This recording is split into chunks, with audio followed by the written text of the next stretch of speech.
Thank you, members. So 2 o'clock, we'll begin the agenda. Agenda item number 1, minutes of the previous meeting to approve as a correct record the minutes of the Audit Committee held on the 24th of November 2022.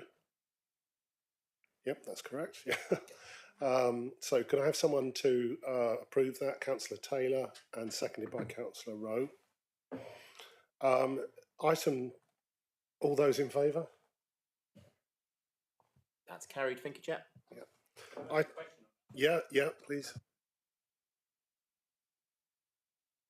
Looking at resolved matters, and on 4, which was 4.1 and 4.5 on the last agenda, about the chairman's authority, delegated authority to sign off the accounts. Is that an ongoing thing, or was that just a one-off?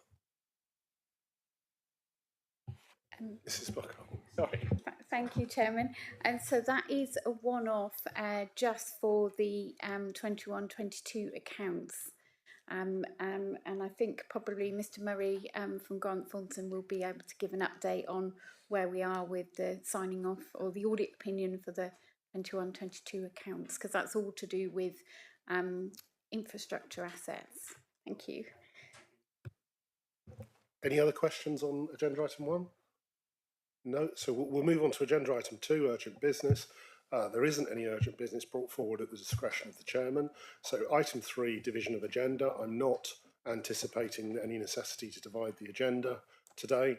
Item 4, declaration of interests. In accordance with the Code of Conduct, members are invited to declare any disclosable pecuniary interest, other registrable interests and non-registrable interests, including the nature and extent of such interests they may have in any items to be considered at this meeting. Do any members wish to declare an interest at this point? No, so we'll move on to item number 5, which is Grant Thornton's audit progress report and sector update. And can I ask Mr. Murray, who's joining us remotely on Teams, if he could introduce the report to members? Yes, thanks very much, Chair. Good afternoon, members, and apologies I couldn't be there in person with you today.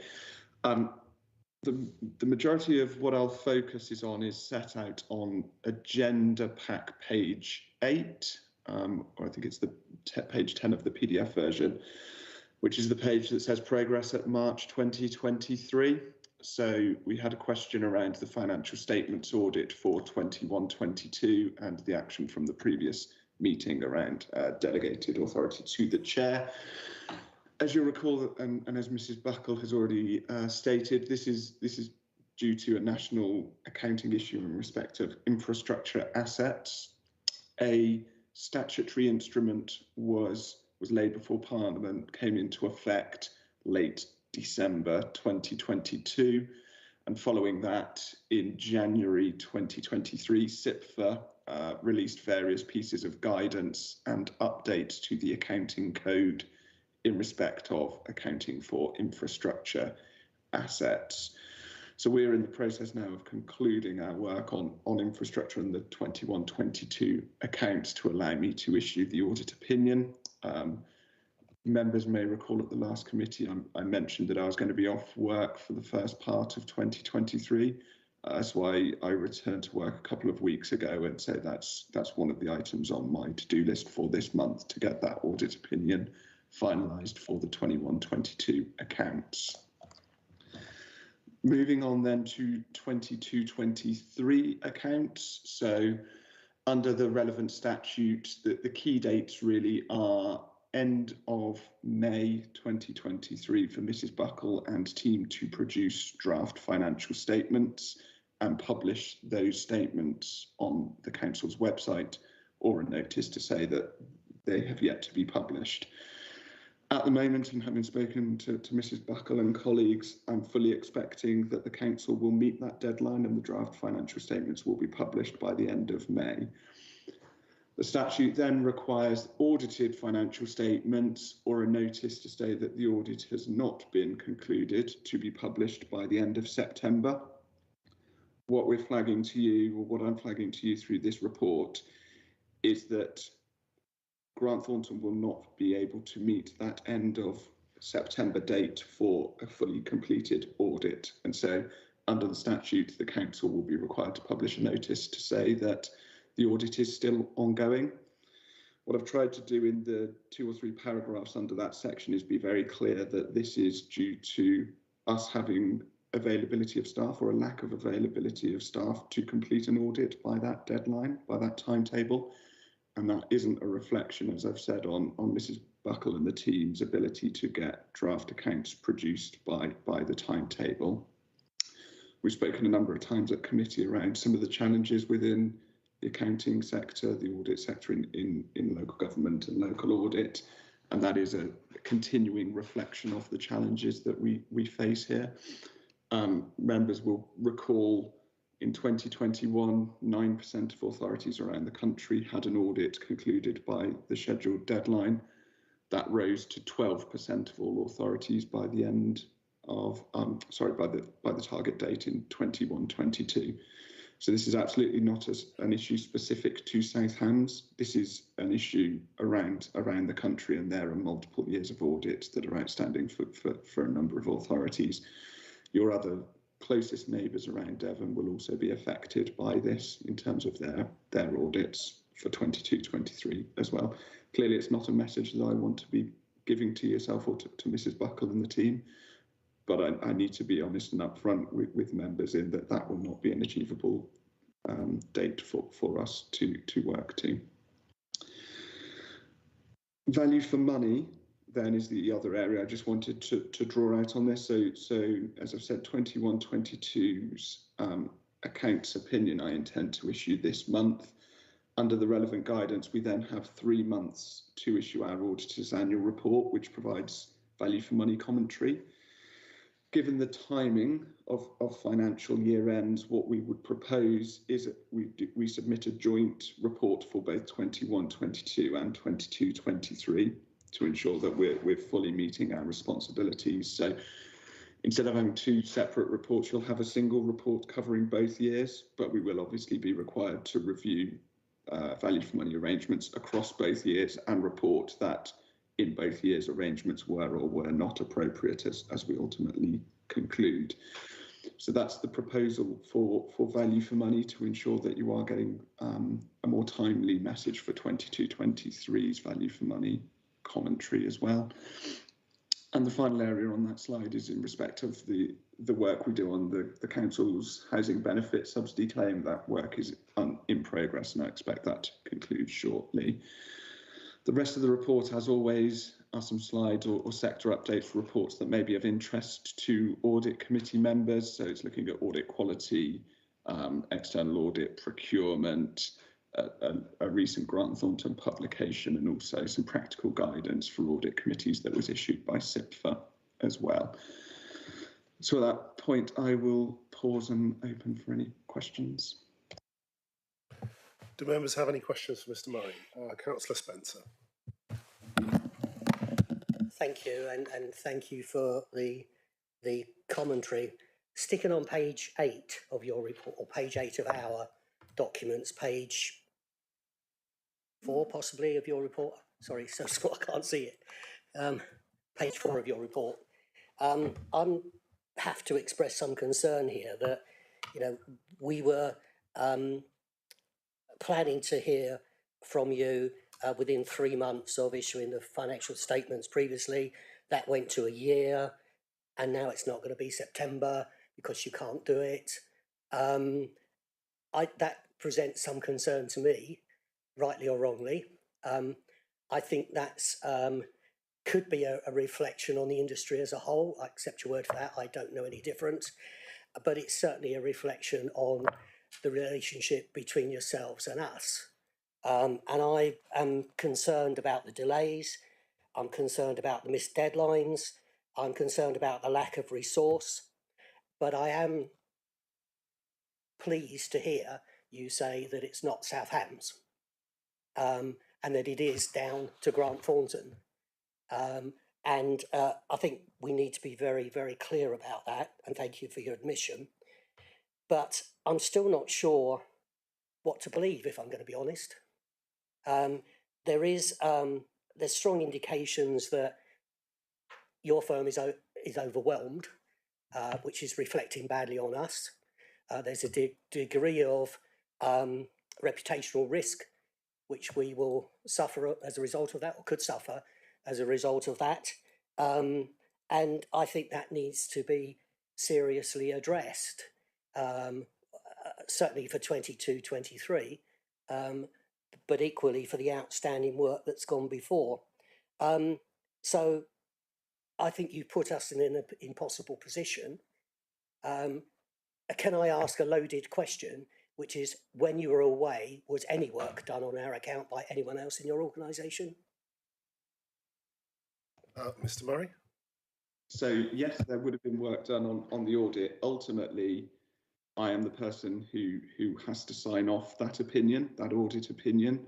And so other colleagues in the firm could potentially have done that, but that would have involved re-reviewing the entire audit file that's been completed by the team. So ultimately that lands on me as the key audit partner to do so under the legislation. So work has been undertaken on your 21-22 audit, but it requires me to come back and formally sign that off. Ultimately, it's my name that goes on the bottom of that audit opinion. And so it's me who has to do that. Yeah, Councillor Spencer. Can I just ask for your comments on what you see as, and your comments on reputational risk to us?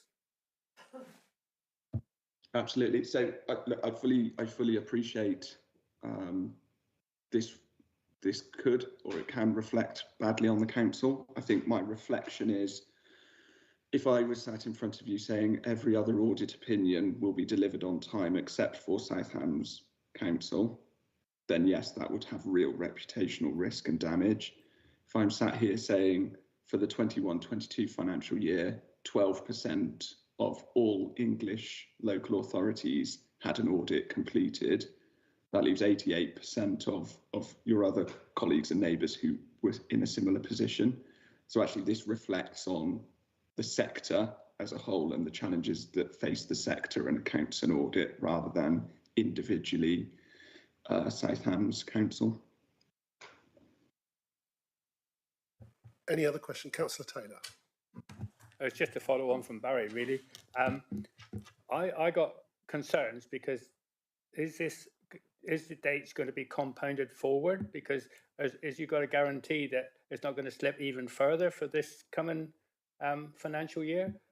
Because to me, it's been slipping ever since I've been on the council. It's slipped all the time, and there's no guarantee that it's not going to slip again when you'll be working 2-3 years behind. Is that have we got a guarantee that's going to happen? Because you say there's staffing problems. That's not going to cure itself overnight, is it?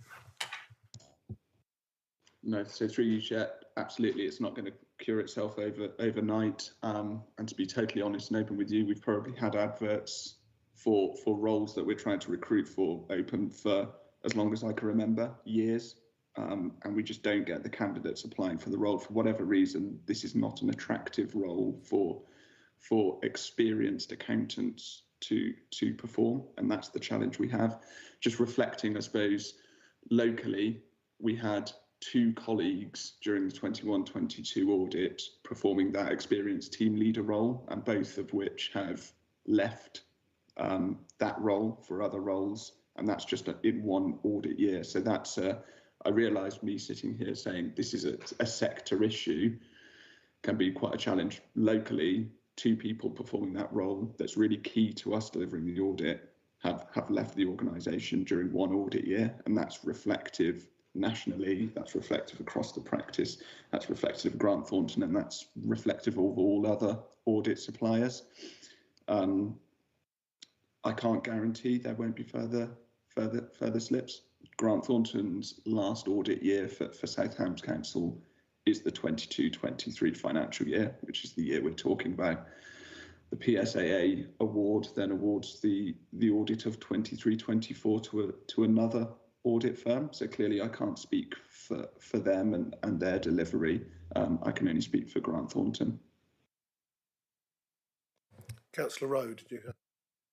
Well, thank you, Chairman. Actually, Councillor Taylor has said or asked what I was going to ask, but I think this is extremely worrying because we're slipping further and further behind, and it's ongoing. And I just think, well, you'll still be being paid, you will get your fees, and you're not actually delivering the service which we expect. Yeah, Councillor Spencer.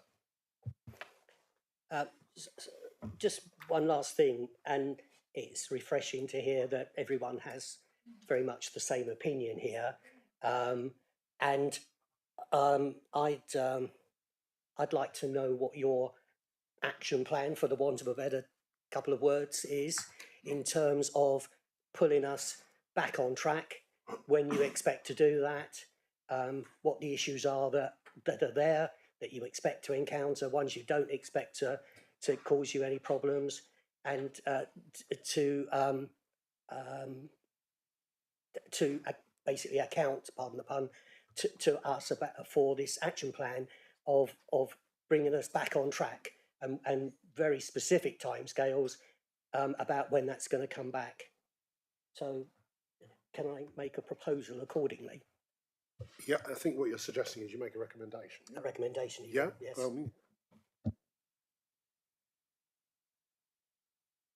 Oh, right. The recommendation, therefore, is on the screen, members.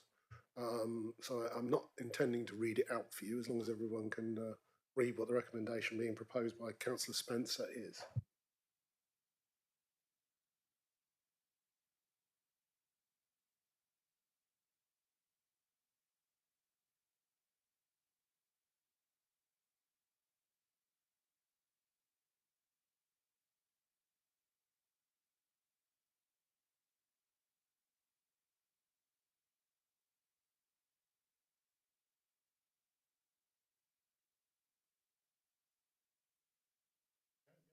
So the recommendation has been formally proposed by Councillor Spencer.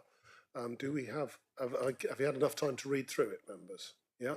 Do we have a seconder for the recommendation? Councillor Rowe has seconded. Does anyone wish to speak on the recommendation? I mean, Councillor Spencer, do you wish to speak on the recommendation? Does anyone else wish to have any questions or wish to speak on the recommendation? No. So I think at that point, we'll just simply go to the vote, won't we, Mr. White? So the recommendation before you has been proposed by Councillor Spencer, seconded by Councillor Rowe. All those in favour of the recommendation?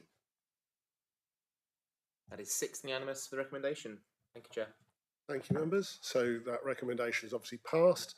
Do any other councillors have any questions for Mr. Murray? Oh, sorry, Councillor Pearce. Do you have a microphone, Councillor Pearce, back there? Because you won't, whatever you say won't be recorded unless you've got a microphone. And yeah, it is. Thanks. Will the camera go to the microphone as well as the other thing? No, it won't. No, it anyway, won't. We'll be able to hear you anyway, Councillor. But do you want me to come? Well, look, I'll carry on. Okay. Yeah, I'm extremely concerned about this for a number of reasons, because as leader of the council with the chief executive, we have to keep the show on the road. And we've been asked for a hefty increase in fees next year. And the excuse given was that the auditors couldn't resource the work on the fees they were on, and therefore we needed to increase the fees. Now, the increase in fees has more than eaten up the 2.99 increase in council tax we were allowed to charge. The fact that we only charge 2.77 won't make any difference to that at all. So we haven't in fact increased our council tax at all this year, because the audit fees have eaten into that amount and some more. The timing of this is terrible, because you are now asking our staff to carry out the audit and have auditors on site, or even worse, online, because they're not sort of sitting on a table near them. And they are trying to prepare next year's budget for 2 councils. So they will simultaneously be trying to audit 2 councils and prepare budgets for 2 councils at the same time, instead of doing the work in a timely fashion during the summer. And what it's going to mean is, because you are going to close down the audit late, they will be working 3 years at a time, last year, the present year, and trying to prepare for next year. And because it's unlikely, well, you won't close down the audit in time, and then the auditors are going to change. So the following year, they will have unaudited accounts from one firm, another firm trying to audit the previous year's accounts and the present year and next year to prepare for as well. And I think it really is not fair on our staff to have to undergo this. It really is not. Now, what are you doing, you audit firms that don't have enough middle managers to supervise your teams? What are you doing to lobby your organisations and government to say that the local government audit at the moment is totally disproportionate to the business that local authorities carry on? There's an awful lot of stuff that you have to do and they have to do, which frankly is pretty much a waste of time. And, you know, you must recognise that. I know our officers do, and I can see you nodding, so I think you probably agree. And worse than that, this external audit is not actually catching the councils that need to be caught in this great melee of council finances. So the whole system is not working and is not working at all. But what I am not prepared to put up with is having our officers put to undue strain because our external auditors, who, having demanded a doubling of their fees, can't then provide the staff to do the audit in a timely fashion. Thank you. Mr. Murray, would you like to come back with an answer on that? Yeah, sure. So a couple of points. I accept your comments on fees. We need to remember that actually those audit fees are the new supplier. So we are auditing to those old fees. So we haven't seen that increase in our audit fees for the 22-23 year. They come in for 23-24. So that's a comment for your new auditors rather than ourselves. Ultimately, we are lobbying as much as we can. We've spoken previously at committee around things like the Redmond review, which we fed into along with all other audit suppliers. MHCLG have recognised the challenges and have set in train certain actions, including changes in an overall systems leader, so ARGA, a new audit systems leader. They're not going to change things overnight is the challenge. And ultimately, what we need is people wanting to work in the profession, and people don't want to work in the profession. That's the ultimate challenge. So if we could find a load of people who want to be experienced, qualified auditors, this problem could go away. But frankly, people are just not applying for the roles that are advertised by ourselves or other audit firms, and that's the real challenge that we have. Thank you. Do any members have any other questions they wish to ask before we move on? The report is for noting, for members to note, so we don't actually need to take a vote, do we, Mr. White? No, and we've also already voted on the 3 recommendations on the screen as well, so it's a noting exercise, the remainder of the report. So therefore, the report is only for noting for members. So unless there are any other questions or any comments that members would like to make, I would just suggest that the committee notes the report presented to us and we move on to the next agenda item. Are there any other questions that members have? No? Well, thank you, Mr. Murray, for joining us today, and thank you for your report. So we'll move on to agenda item number 6, which is, there is a recommendation on agenda item number 6, and that is the proposed internal audit plan for 23-24. Can I ask Councillor Pearce, Leader of the Council, to introduce it? Thank you, Chairman. So the internal audit plan for 2023-24, this is the proposed plan for your comment and review. Members should consider it if there are any other audit subjects that you would want specific assurance on. To inform the plan, the Council's risk register has been considered and it has discussed with senior management. It has discussed with senior management team who have made sensible revisions to the risk register. Underpinning the plan for next year is a 4-year plan to support periodic review of all core areas which aren't shown here. The days provided are indicative. Internal audit will use their discretion to undertake more or less days on specific areas based on what they find. The overall number of days being undertaken is about the same as last year. Thank you, Chairman. Thank you, Councillor Pearce. Do members have any questions on agenda item number 6? Yeah, Councillor Spencer. Can I just ask under 3.1, and I apologise if I've missed it, we've created a 4-year plan, and that identifies individual council areas that are being audited, presumably at the various points during that 4 years. But I can't find the plan. Mr. Middlemas. Have I missed it? No, I didn't. I didn't include it. I mean, there's. I think I took judgment that that would be a bit too much information, but I can send it to the committee outside of this meeting. In essence, the 4-year plan tries to sort of identify all the sort of core areas of the business. I think it's quite comprehensive, and takes a bit of a judgment call about when, how often the areas should be audited. But the what I've given you is a sort of assessment of, okay, this was when the audit, on the plan was last audited. The audit interview in terms of whether we do it every year, every 2 years, every 3 years. Obviously the indicative days and so on. So it's not actually on the plan provided to you. Could I ask for it to Yeah, be? Councillor Spencer. Yeah. Yeah, could I ask for it to be sent to us separately as per your suggestion? Yeah, very happy to do that. Thank you. Yeah. Any other questions from members before we move to the recommendation? Any other points you'd like to make, Mr. Michaelmas? No, just that the plan is live. So by that I mean it will be reviewed through the year, and we'll add things in and possibly take things out if they're not appropriate to be done. And to ensure that it captures all the audits that we need to do through the year. Yep, Councillor Spencer. Sorry about this. Page 23, our 23, there's a proposed plan, and perhaps what you're going to send us might answer this question. But I can see that, for example, buildings maintenance and work commissioning, there was a 2021-2 limited assurance, 22-3 limited assurance, and that looks as if it's going to occur every couple of years. But looking at that as an example, there's no indication of when that follow-up plan is likely to occur. I have mentioned timeframes previously, unless it's in the document that you're going to send to us.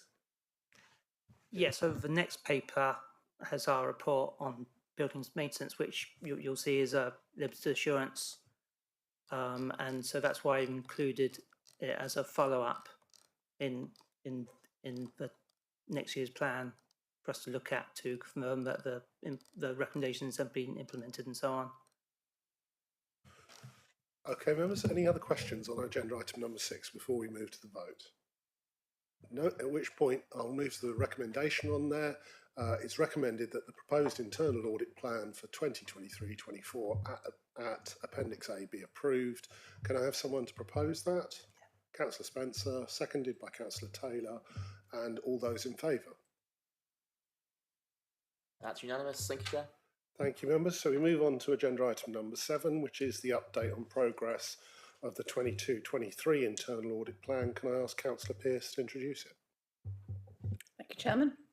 So this is the standard internal audit update for the committee. Members will note that the head of internal audit is considered to be providing a reasonable assurance for the year-end report. This is underpinned by the 7 substantial, 5 reasonable and 2 limited assurance reports made to date. Members will note that there are substantial, reasonable and limited assurance reports summarised in the report. Of specific interest for this committee is the risk management report, which notes the good arrangements in place. It will be further improved by review of the risk management strategy and by inclusion of risks as part of the service plans from April. The 2 limited reports are on building maintenance and procurement. The building maintenance is the second consecutive report identifying issues, as there's not been much progress made since the last audit. Based on conversations with the 2 senior managers, internal audit is now confident that a good priority is being placed on resolving the identified issues. On procurement, the limited expert resources available to the council is a concern, as it is key to achieving long-term value for money from procurement activity and also on ensuring compliance with rules and regulations. The report also notes the progress being made to conclude the audit plan. Despite one of the auditors being allocated to grant work over much of the period, there's been good progress. The grant work is largely completed, and the intention remains to meet the core target of 90% of the audit plan. And the recommendation on the paper is for approval. Thank you. Do members have any questions on agenda item number 7? Councillor Spencer, yeah. Sorry to be a pain. Looking at page 41, under the heading Customer Satisfaction, you've said that there's no recent satisfaction returns. We will be placing emphasis on obtaining feedback for current audits. It may not necessarily be a question for you, but why aren't there any feedback returns? Mr. Middleworth. Yeah, good point. I think so. Internal audit always has had problems about getting satisfaction returns from the client. I think we need to perhaps look at the process used by which we seek feedback, and perhaps put more emphasis. That the two auditors need to put more emphasis on getting feedback from people when they do an audit. Because yeah, it's not very good. We obviously value feedback. Some of our clients are better at providing feedback. It is indicative, perhaps to some extent, of sort of the level of engagement that that is present. So it's a bit of a worry that we haven't had many recently. Are you not getting cooperation? Is that what you're saying, or is it not being asked for? Or from what I understand, the request for feedback is not always sent out consistently, and we need to do that consistently, as in for every audit, seek feedback and then push for the manager to say, can we have your views, please? Yeah, Councillor Spencer. On page 43, I'm just trying to get my head around the substantial assurance, limited assurance, and so on, and the comments that sit by the side of each subheading. So the one that I'm looking at the moment is corporate strategy and performance management. And again, it may not be a question that is fairly put to you, but towards the end of that particular section, it says that we have a range of performance indicators. This may not extend to all services, although the requirement should resolve this issue. I don't know when that's coming. Is there a timescale? And that the council doesn't have appropriate software to support performance reporting, which is perhaps even more of a bigger issue. And at the same time, in the next heading of health and wellbeing, it talks about there's no specific health and wellbeing surveys done, and there you express concern that officers were not able to provide target dates for some responses. I'm sorry, I keep on harping back to target dates. But any thoughts on that? And does the non-existence of those things generally, is that what takes us down from substantial assurance to reasonable assurance? And where those comments are made against limited assurance, what thought and consideration might even be given to no assurance? So we obviously deal with a number of councils, and there is just a tendency for councils to be not very good at having performance measures and key performance indicators and so on. I think when we looked at your council, in I suppose quite a number of for your core services, you seem to have performance measures and KPIs, but then we noted perhaps a number of other areas which didn't. So I understand as part of your new sort of delivery plans that it's a requirement for all service areas to have performance measures and KPIs that are reported to members, but also used internally for own business management. Because as I said, it's a bit perplexing how a business area can manage its business effectively without having sort of basic performance measures. So I understand that that framework is being put in place for performance management, which will be, I think, beneficial. I mean, in terms of health and safety audit, yeah, we had a lot of conversations about the survey and indicators about health and well-being, I should say, because there is a difference. We understand there, for instance, that there has been surveys, but they're not necessarily focused on the health and well-being. And I suppose we sort of said, well, you probably need to put more emphasis on asking staff and members, you know, how is your health and well-being? What can we do to support it? Is there anything we can do to improve those measures and so on? And so the summary talks about the range of things, the renewed focus that officers are putting on it. Since over the last couple of years, they've been sort of redirected away to dealing with a pandemic and other stuff. But now there's more focus from the sort of HR area to you know, think about the health and well-being of staff. So hopefully I answered most or some of your questions, but let me know if you want me to. Yeah, thank you, and I appreciate maybe, you know, I should be asking these of other people, but the other thing, the last thing, I promise you, is where there is limited reassurance, I am so pleased to see high priority recommendations with attendant target dates, which may slip, you know, and you know, that's particularly relevant, I think, under building maintenance works. And I think the other one was procurement. But seeing that in black and white, I think, is reassuring, and that I hope the relevant people will do their best to achieve that. I'm sure they would. And I'd like to thank you for putting the time and effort into this, because I spent about 3 hours trying to weigh my way through this, and I'm not sure I understood it all, but I did my best. But I had a lot of trouble cross-referencing 2023 to 23-24 just to try and catch you out, and I couldn't. And I did try.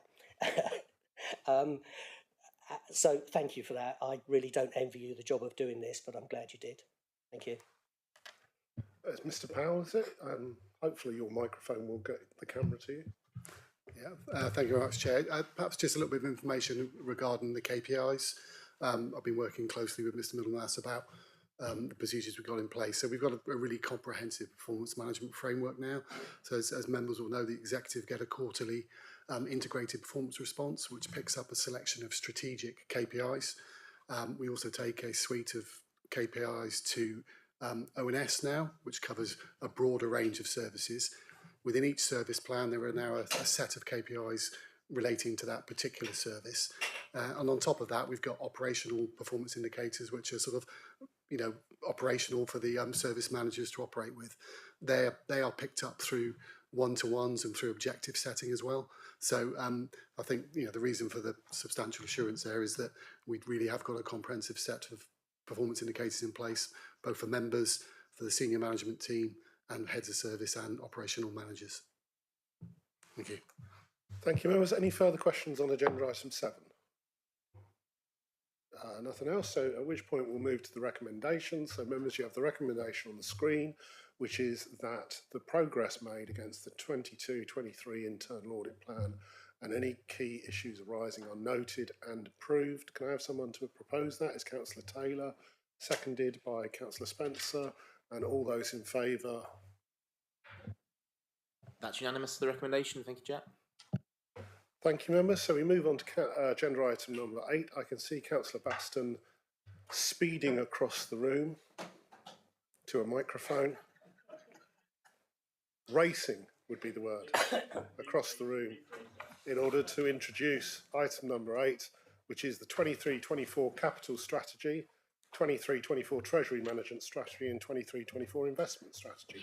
So, Councillor Baston. Thank you, Chairman, and thank you, members, for listening. These 3 strategies are required to be presented annually to Council for approval and set out the Council's capital limits, and borrowing limits, and where the council will invest its money on an annual basis.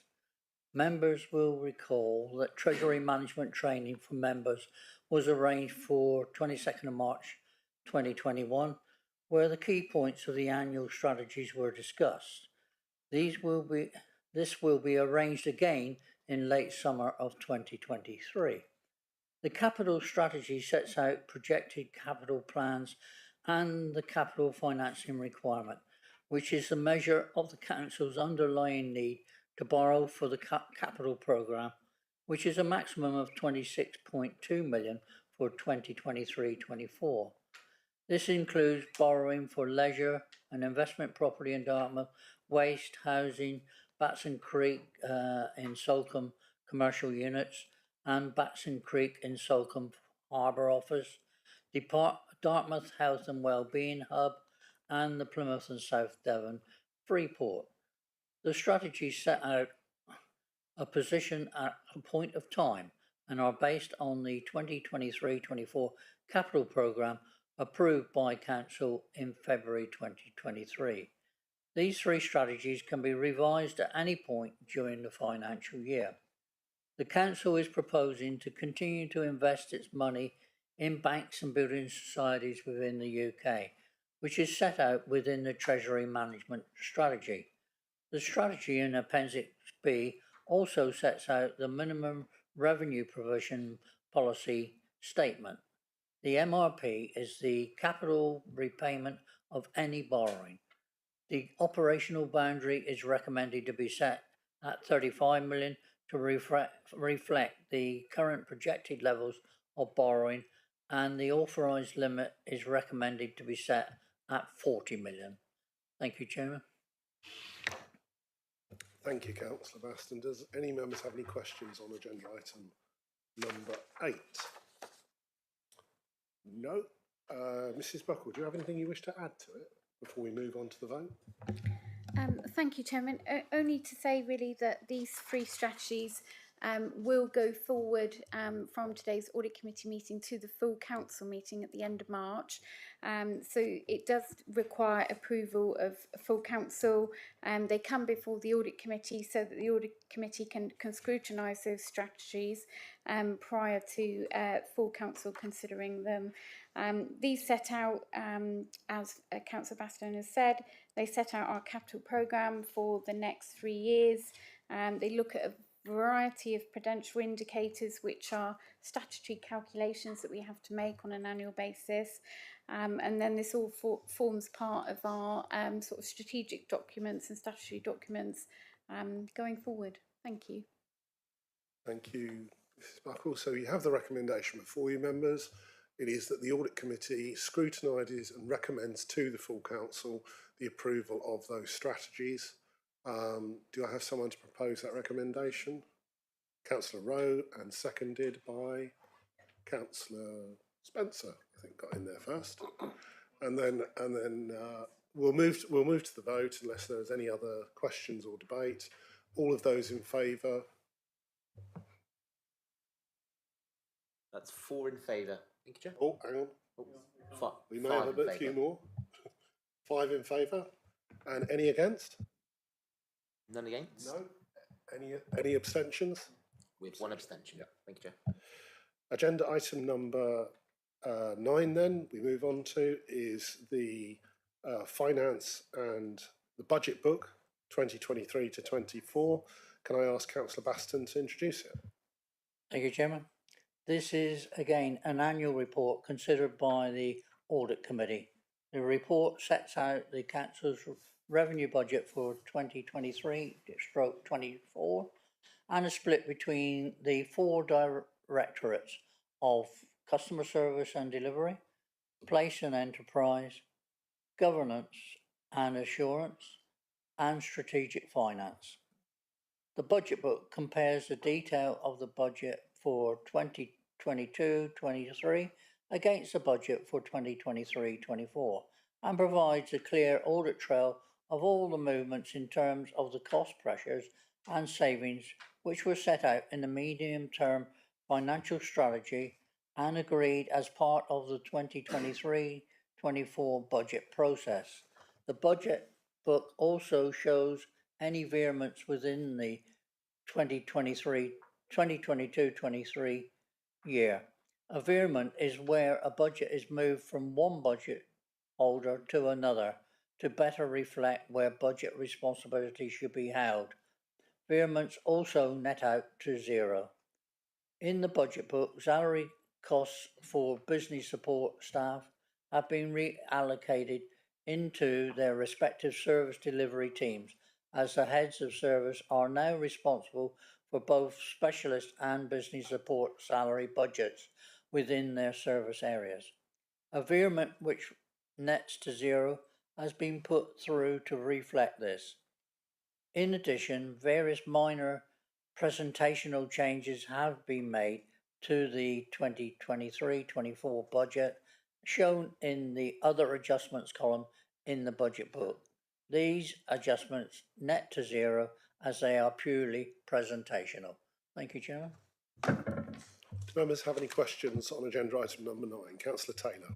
Yeah, I was wondering if our investments are mobile so that they can get moved from to higher interest. Shall I, or do you want to? We have somebody who is looking at our investments every minute of the day, and he does an extremely good job, which I'm sure Lisa will confirm. I'll let you do that. Ms. Buckle. Thank you, Chairman. Yes, so Mrs. Henstock has a member of her team that looks at treasury management on a daily basis, and every morning we look at the balances on the bank account and make investment decisions as to where we are going to move money around. Also on today's agenda, there is a treasury management mid-year report that talks about where we have made investments. We have, during the pandemic year, we tended to keep our investments short, so we kept our investments very much no longer than sort of 3 months, possibly 6 months. We are starting to go out to longer term investments now and tying money into an investment for 6 months or up to a year, and we are getting some very attractive interest rates on that, particularly now that base rates have gone up to 4%. We also put some of our investment portfolio into money market funds. Again, they are very liquid in that you can get that money back within 1 working day, and again we're getting some good investment returns on those as well. We do benchmark our treasury management income against other clients of linked services, and again we're around about right in the middle of that. We in terms of our risk profile for investments, we do keep to banks and building societies within the UK, and we have got some investments in the CCLA as well, where we have actually done longer term strategic investments for up to 5 years, where we would keep that money in, and some of that is investing in sort of property. That's what the CCLA portfolio does. So we've got a variety of investments, but yes, that is something that we do every morning, and look at the council's investments. We hardly keep any money in our Lloyd's bank account. We will invest that out on the market, even if it's only for a day, a week, a month, or some of the longer term investments of a year. Thank you. Councillor Taylor. Thank you very much for that. How does this, do you do an estimate at the beginning of your budgets to take up what you think might be, or is this affecting the budget directly? We do make an estimate of treasury management income. So in this financial year, our budget was actually 123,000, but we think that by the end of March, we would have made probably about £1 million of treasury management income. Now, partly that is because base rates have significantly increased. At one point, they were, their lowest point, they were down at 0.1. They are now at 4%. And in terms of where we think base rates might go, we think they might go up to 4.5.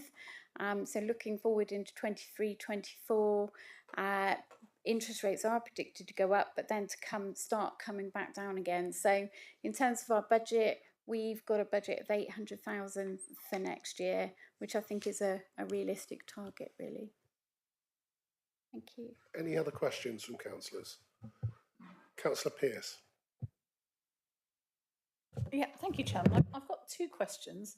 The first one is probably to, well, I'm not sure whether it's Mrs. Henshaw or Mrs. Buckle, but it's about when a cost centre in the budget moves to a different directorate. When does it move in the budget? Because I'm looking at, for instance, strategic planning, which is still in the place and enterprise budget, but in fact has now moved to the governance and assurance budget, hasn't it? So when will it move over? Next year? This year? It's because this year it's mostly been in place and enterprise, but it is now in governance and assurance. That's the first question. Yes, I think Mrs. Henstock probably answer that one. Thank you, Chair. So now that change has come to light, what we will do is reflect it in year through environment and reflect it in our next year's budget book for 24-25. So it is a moving thing. We can do environments during the year to make sure our budget is always accurate, and we will reflect those changes in the next year's budget book. Thank you. And the second question, it's probably not strictly a budget question, but it's because it's come up in this budget book and it doesn't come up anywhere else. Why are we still spending £40,000 on landline telephones? Just because we always have to? Does anybody have an answer for that? Mrs. Buckle. I can find out, but I suspect that is obviously we still do have mobile phones, but also we would have landlines into the council as well, I think. So certainly, yeah. So I think that's why we still have got that budget, although it will be reduced from previous years, as are things like postage budget, which has significantly come down over the years. Well, hopefully with internet calling, those will disappear because, I mean, this country is exceptionally slow in taking up internet calling, that is for sure. Any further questions on agenda item number 9, budget book? No, so at which point we have got a recommendation, which is that we are recommended that we note the content of the budget book from 23 to 24. Can I have someone to propose that? Yep. Councillor Taylor, seconded Councillor Spencer. All those in favour? That's unanimous. Thank you, Chair. Thank you, members. So we move on to agenda item number 10, the shared service methodology for 22-23. Can I ask Councillor Baston to introduce it? Thank you, Chairman.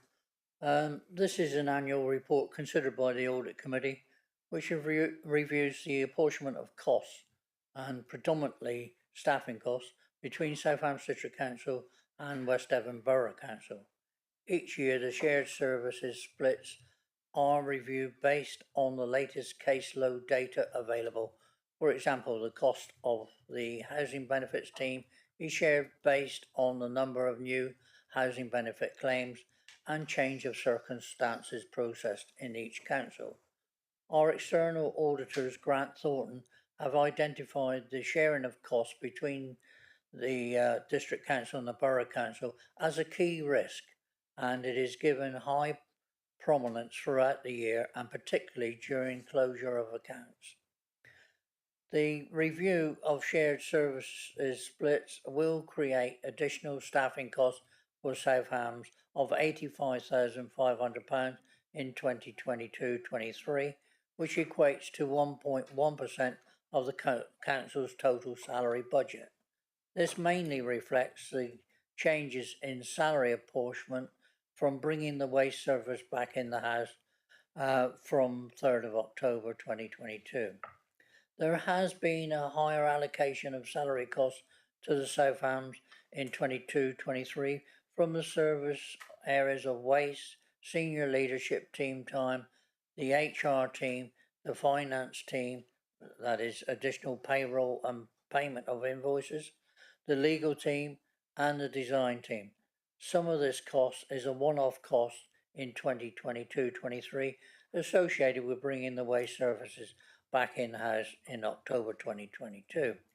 There has been a lower recharge to Southampton for the apportionment of staff salaries from planning enforcement and environmental health, which is the disabled facilities grants, in 2022-23 due to the caseloads that have been dealt with in each council area. West Devon will therefore incur a higher salary cost apportionment in these two service areas. Thank you, Chairman. Any questions from members on this? Councillor Spencer. One simple one, one less so. Have West Devon agreed this? West Devon meet next Tuesday for their audit committee meeting. Okay, thank you. Just going back to something you said, Hilary, which was, I think, that using an example of housing benefit claim, you said it was based on the number of claims, but not the work involved in those claims, which could give a totally different proportion. And maybe with enforcement, is that based on the number of enforcements, or is it based on the time taken to deal with the enforcements? Do you kind of see what I mean? Yes, I do. It is based on number of enforcement cases, and I think the balance is it would take too much time to assess all of those individual. If we did it the other way and looked at the amount of time each of those enforcement cases took, it would take too much staff resource to try and calculate that. Same if we tried to do it with the length of a telephone call into the contact centre or the length of time that it takes to assess a benefit claim. When we moved into shared services with West Devon, we did sit down with our auditors and come up with a series of what we call cost drivers, so ways of measuring how staff time should be apportioned between the two councils, because obviously there can be no cross-subsidisation of finances between the two councils. We are two separate legal entities, and the optimum way of doing that is looking at the number of throughput of claims, of whether that's changes of circumstance. I think if we tried to, we would have to have a very sophisticated time recording system if we were to do it any other way. And I'm not convinced that would be any more accurate than the way we are doing it. So no, it is based on throughput of what we call cost drivers, and it looks at the number of enforcement cases per council. Thank you. I was convinced that West Devon enforcement cases took a lot longer than Southam's ones did, and maybe able to apportion them. Sorry, I'm joking. Trying to, anyway. Councillor Pennington. Could someone switch Councillor Pennington's microphone on? Yeah, sorry, it's on now. It's on now, Trevor. Your microphone is on. Can't tell what you're saying. Your microphone is on now. I've put the microphone on. Oh, well, I can speak loud enough anyway. No, what I was going to ask is with regards to the with regard page 147.41, where it's stated our external auditors Grant Thornton have identified the sharing of costs between Southampton District and West Devon as a key risk area, but it doesn't say much about the risk, does it? What are we briefing on? What risk? You'd need to turn Councillor Pennington's microphone off and then come to another microphone. Thank you, Chair. So in regard of the risk, it's around the cross-subsidisation that Mrs Buckle was referring to earlier. So making sure that we are sharing our costs appropriately and there's no cross-subsidisation between the two councils. So that's the big risk, really, is making sure everything is fair. Okay. Any further questions on this agenda item? Well, Chair, could we invite Mr Jackson to speak on that, because the shared service apportionments is an area that is audited, and Mr Murray's team will look at how the council has apportioned salaries between the two councils to ensure that that is fair and that that is consistent. But perhaps Mr Murray would like to comment on his audit work in that area. Thank you. Yeah, Mr Murray. Thanks, through you, Chair. Thanks, Mrs Buckle. So Mrs. Henstock has articulated the risk here really around potential cross-subsidisation or reflection of costs in the wrong set of accounts. So the work that we would undertake, firstly, we recognise each March this paper comes to respective audit committees of both councils for consideration of by members and ultimately approval to say this is the methodology that members agree that the council should adopt. We also then consider that methodology, as Mrs. Buckle mentioned, this has been in place for a number of accounting periods. The changes that are made generally are based on workload is one of the cost drivers that we've just had some conversation about. So that would be the only change to methodology.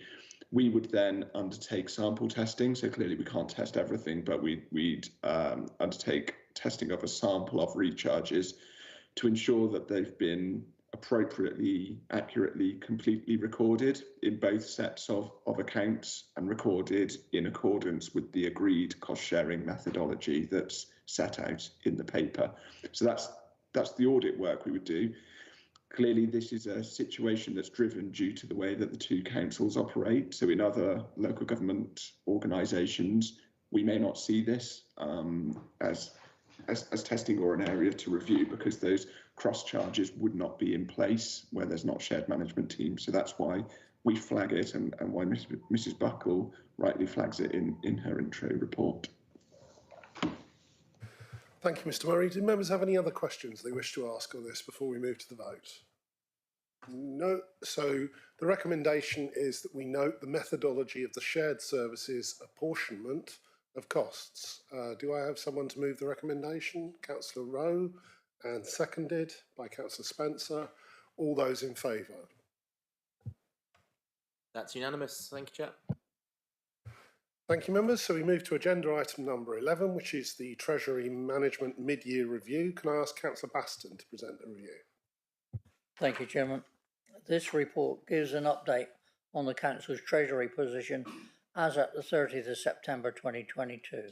The report covers interest rate forecasts, a review of the Treasury Management Strategy Statement and Annual Investment Strategy, an update on the Council's investment and debt portfolio, and the Council's capital expenditure and prudential indicators, which are shown in Appendix B.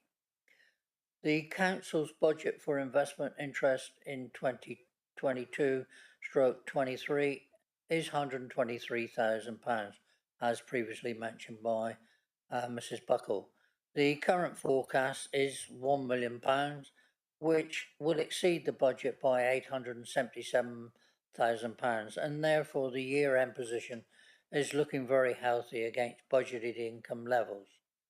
As at 30th of September 2022, the Council held 54.1 million of investments and had a debt portfolio of £14.3 million. Thank you, Chairman. Thank you, Councillor Baston. Do any members have any questions on the Treasury Management Mid-Year Report? No? So I would propose we move straight to the recommendation, which is that the committee resolves to endorse the contents of the report. Can I have a proposer for that? Councillor Spencer, seconded Councillor Taylor. All those in favour? That's 5 in favour. Thank you, Chair. Any against? None against. And any abstentions? And 1 abstention. Thank you, Chair. Thank you, members. So we move to agenda item number 12, which is the March 23 Strategic Risk Register, which is just for the committee to note. Can I ask, oh no, it isn't just for the committee to note. We have recommendations on it as well. Could I ask Councillor Pearce to introduce the register? Councillor Pearce? That's all right.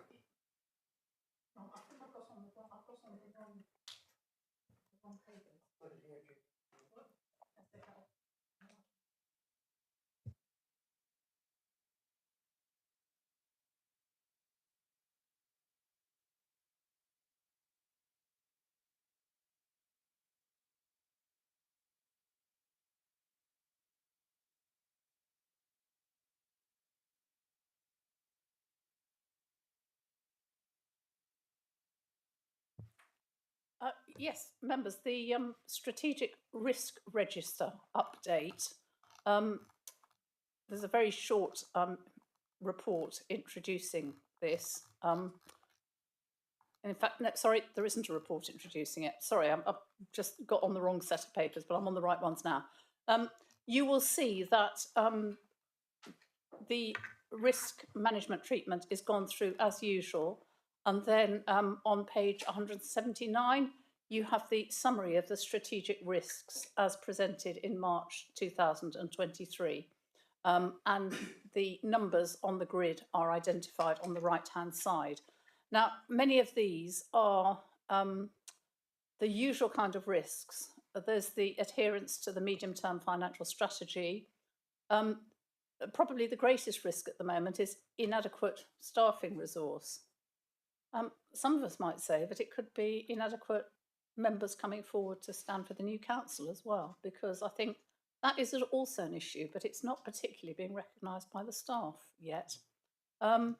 There's health and wellbeing service provision. Now, this is mainly linked to the leisure facilities, which are still reeling really from COVID. They haven't recovered their figures. They've been reeling from the increase in energy charges.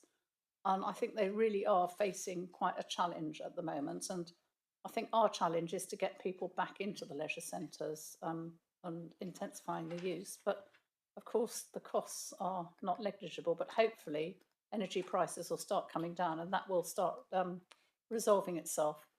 And the other amber risk is business continuity, and this is frequently seen on the risk register. But largely with those the risks are largely the same, although the scoring has changed slightly over time. But happy to take any questions or I see Mr. Hawkes online. He can probably answer them better than me. So, do members have any questions on this risk register? No, so we'll move straight to the recommendation. It is that the Audit Committee review the 6 monthly strategy risk update as set out in the appendix, and the intention of officers to review and update the risk and opportunity management strategy. So do I have a proposer for that recommendation? Yep. Councillor Spencer, seconded by Councillor Taylor. And if there are no further questions, all those in favour? That's unanimous. Thank you, Chair. Thank you, members. So we move on to agenda item number 13, which is the sundry debts report. Can I ask Councillor Baston to report on that? Thank you, Chairman. This report gives an update on the Council's sundry debt position as at the 31st of January this year. The arrears covered in this report are split into 3 categories as follows: sundry debts, housing benefit overpayment recoveries from those still in receipt of housing benefit, and housing benefit overpayment recoveries from those no longer in receipt of housing benefit. There has been a slight decrease in the levels of sundry debt since November 2022. This is also true for the recovery of housing benefit overpayments where the claimant is no longer in receipt of the benefit. However, there has been an increase in the arrears of housing benefit where the claimant is still in receipt of the benefit. Hopefully the latter being easier to recover. The respective teams are working hard to recover any outstanding debts, and we will be monitoring the figures on a regular basis. Thank you, Chairman. Thank you, Councillor Baston. Any questions on the sundry debts from any members? Councillor Pearce? yes, could I ask Mrs. Buckle and Mrs. Henstock a question about housing benefit overpayments? Because these have always been large amounts of money, and some of them are going up and some of them are going down, but they still remain large amounts of money. Now, presumably this isn't our money, this is government money, because if we were having to carry debt of that magnitude, it would really affect our accounts. So how much of it is our debt and how much is government debt? And what do we do about amounts that just are not recoverable? Because looking at the length of time that a lot of it's been outstanding, a lot of it is very, very old, or are those amounts still being paid back little by little over a large number of years? Mrs. Buckle, yeah. Thank you, Chair. In terms of how much of it is our debt, it is our debt, as they are housing benefit overpayments. And I think in terms of, I think 3.21 on page 193 is that shows a breakdown of where we've got arrangements in place where, as you say, Leader, some customers are paying back their debt, but over a very long period of time, and that's based on a affordability calculation. So the team will work out how much a customer is able to pay back on an affordability basis, and even if that is small amounts, that does mean that the debt remains on our ledger because it is a live debt, and there are recovery arrangements in place. Some of those debts, they've got a different age profile, which is shown on page 192. I think obviously with having now a head of revenues and benefits in place, one of the areas that the head of revenues and benefits will be looking at is around sundry debt, and in particular debt around housing benefit overpayments. We do have a member of the team that specifically chases housing benefit overpayments on behalf of both councils, and contacts customers via telephone, chasing that debt. So we are very proactive in that area, but there will always be an element of housing benefit overpayment because by the very nature, claimants have a change of circumstance and they don't always. There isn't always a timely notification to us that their circumstances have changed, and therefore they do fall into having an overpayment, and then it's just a case of looking at that debt and seeing when that can be paid back. But it is something that we are looking at, and no doubt is on the radar of the head of revenues and benefits. Thank you. Councillor Pearce. Sorry, can I ask a supplementary, Chairman? Just to ask, how does the amount of debt we're carrying compare with other councils in Devon? I mean, do you compare this when you have your meetings and things like that? Or, I mean, do we know where we are on the scale? Because these are large amounts of money. I know even larger amounts of money are being paid out in housing benefit because the system is just crazy. We're paying out so much benefit. I know people need it, but the system is mad that there isn't more affordable housing, so we pay out less benefit. But that's the way the system runs. But how do we compare with other councils? I haven't got to hand any sort of direct benchmarking with other councils, but that's certainly something that I could speak to Mrs. Hodgkiss about. Obviously, we've got the results of both councils, so we've got a similar level to West Devon. Obviously, West Devon's is lower because it has a lower caseload. In terms of how much housing benefit do we pay out on an annual basis, it's £9 million or just over 9 million every year, and we get the majority of that 9 million back in government subsidy. So we don't, although we pay out 9 million, we would get that 9 million back through government subsidy. So looking at the percentage of overpayments and the percentage of debt as a proportion of that, it is a smaller proportion. But yes, I haven't got any up-to-date figures on how that compares Devon-wide. There is a Devon Benefits Officers group. So all of the Devon Benefits Officers do meet on a monthly basis, and that is something that we could maybe put on the next agenda to ask. Maybe if all the councils could provide their figures, we could have a look and see how that reflects as a proportion of overall caseload. That's certainly something we can look to put on the next agenda, Chair. Thank you. Any further questions, Mr. Middlemas? Yeah, just on that question. So, I mean, it is something that we ask other councils, the amount of overall debt that they hold, and we do sort of tend to not look at 2 years, so we ask them to go back and look at all the debt over sort of 5-6 years, and notice that obviously quite a few councils hold very old debt going back 4, 5, 6 years, and we questioned them about, well, you're not going to get this back, you need to write it off or do something about it.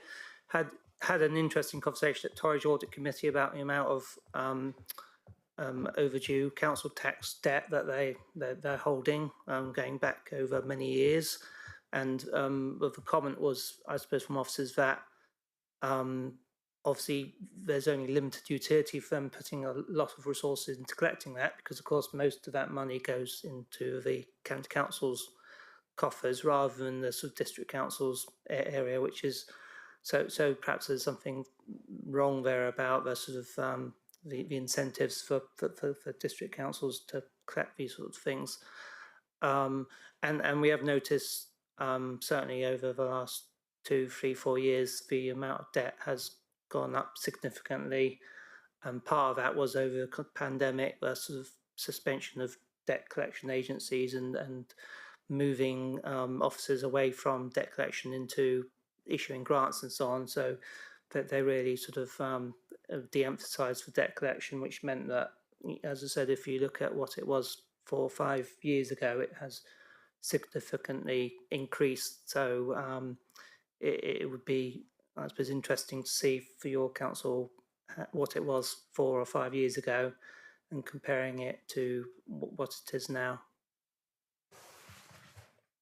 Thank you. Are there any further questions from members? Councillor Taylor. Yeah, just one really, just to clarify what you just said about collection of council tax and the payment to Devon County and the bit we got to pay. Do we have to pay it on what is billed or what we receive in? So they will set a precept, and that is based on a tax-based calculation. So we would estimate the collection rate. We've estimated that collection rate at 98% for South Hams. So if we collect higher than that, which we have in the past, that forms part of the collection fund surplus. So a surplus arises in the collection fund, and then on an annual basis, we redistribute that back to the precepting authorities and ourselves. And what we saw when we set this year's budget is actually we've got over £2 million surplus on our collection fund.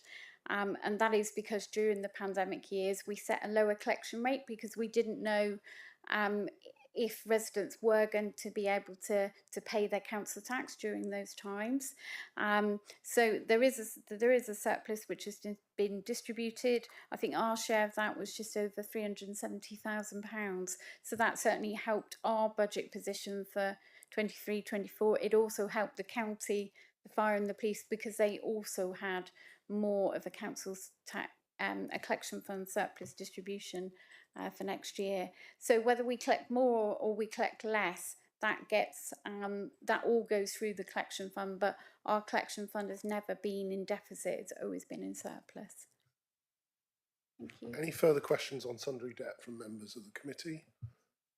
So members, here there's a recommendation before you that the committee note the position in relation to sundry debt. Do I have someone to propose the recommendation? Is Councillor Taylor, and seconded by Councillor Rowe. All those in favour?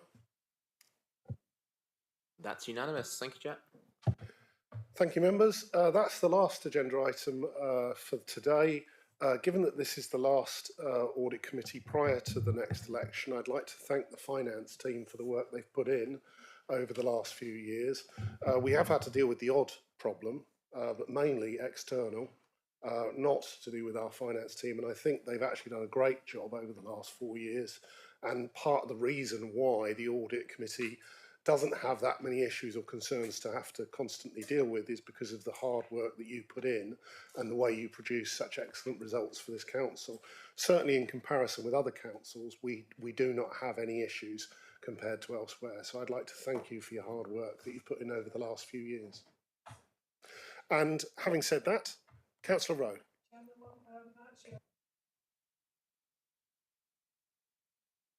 When we got to the end of our investments, because how much the money had accumulated, I think we should congratulate, as you've already done, our finance team with a brilliant control group, brilliant investments. Whoever's scanning through the Financial Times or whatever every morning, sat in a corner somewhere I remember Paul West saying this many years ago, and Mark Seymour used to do that. And I think that we should congratulate ourselves the fact that we are actually a Conservative-run council. And I think that is a credit to us. Thank you, Chairman.